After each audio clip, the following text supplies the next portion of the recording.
My name is Berglind, and I am gonna present the story Life as an Alien by Mary Nan Ama Dankwa. I don't know if I'm saying it right, but yeah, I have a little nosebleed. It was okay, just a little.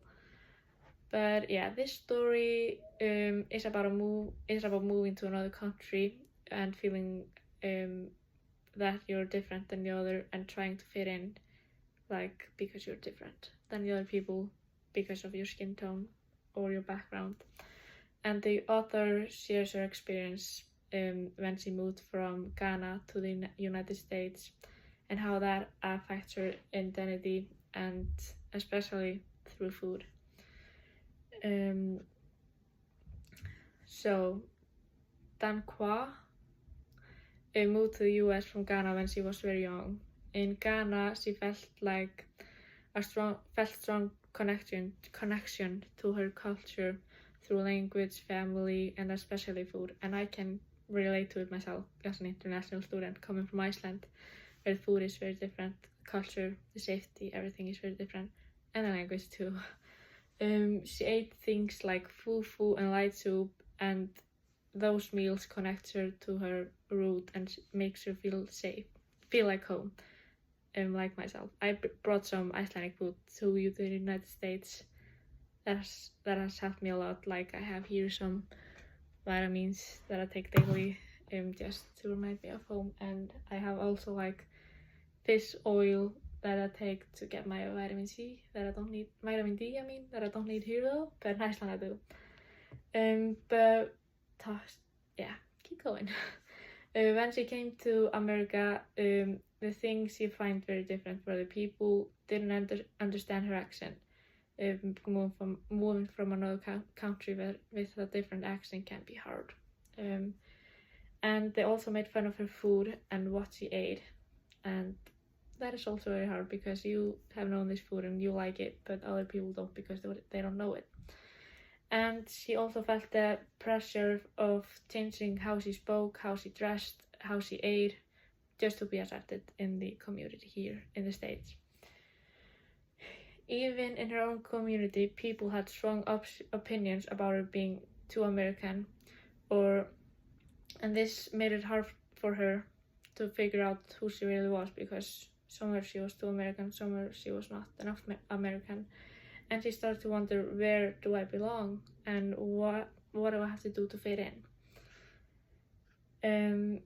So food is one of the most important parts of the story. For Dankwa, food isn't just about eating. It's about family, culture, and memory. And I can really relate to that. I have some candy I used to eat with my family back home, but it's not as hard for me because I go back home in like a month, so it's okay.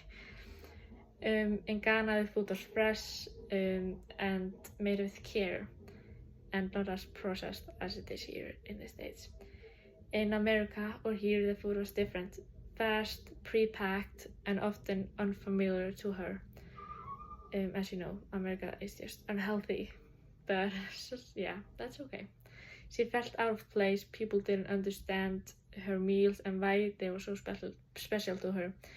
She even stopped eating meat and started eating more like people in California, and was vegetarian for a bit because she wanted to fit in.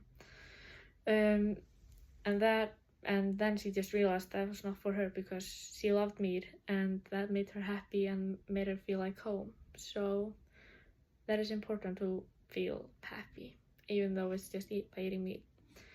And this shows us how food is a powerful part to our identity, by eating what we want and what reminds us of our home is important because that makes us feel happy.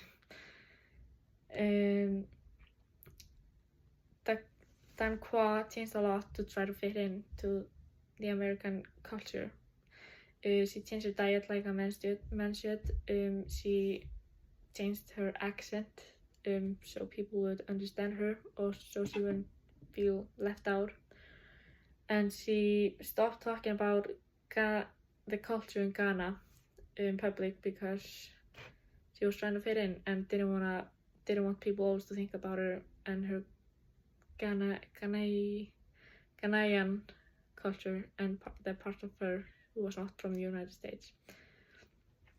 But even though she was changing, she always felt like she was losing herself, and she wanted to be and even though she wanted to be accepted, she wasn't really happy about who she was becoming.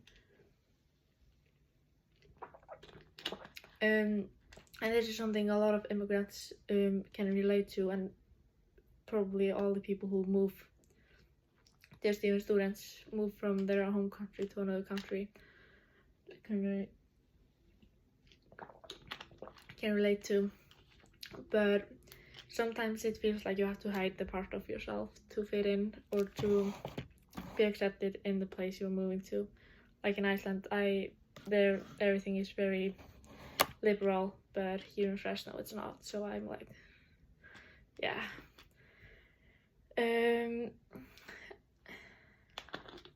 Even though the story is about a woman's life, it speaks to so many people who have experienced the same thing. And the pressure to act normal or American or the place you move to just to be accepted is very hard, and it's always being made fun of for your home language and food or your accent or something. And some people feel like they have to choose between cultures, your identity, or like home culture or the culture you moved, the country you moved to, the culture there. The Quan story reminds us that identity isn't just that simple. Is it possible to belong to more than one place? Like she was from Ghana, but she moved to the United States and have to and they just be American. Then yeah. It also reminds us that to be kind when you see someone who is different. We don't know what they have been going through, and maybe they couldn't live where they lived and had to find some better place to live at, and it is very hard, so we have to be understanding and help them out. So example from this experience happening in today, we see a lot of stories like the Quan stories today. Kids at schools from young age are getting teased for bringing food to school from their home country that is different from the American fast food, and also hiding their accent in school or work because they don't like it. I could be talking with very Icelandic accents right now, but I am not. That's maybe different though. And families are afraid of being seen as too foreign for the United States. Even though the world is more connected now than it was because of cell phones and we can just take out quick FaceTime, people still feel the pressure to change just to feel safe or accepted. This story shows that this is real. It's not just something we hear about in movies, or it's not happening, because it's happening all around. And I have nothing. I'm gonna skip the discussion questions because I think we just did that in class. I think so. So my thought on this story is it was very well written, and the connection between Ghana and USA and how she felt when she moved here was very well written, and I understand much better what they're going through, and I can relate a little bit, not much, because I still go back in like every 3 months, 4 months.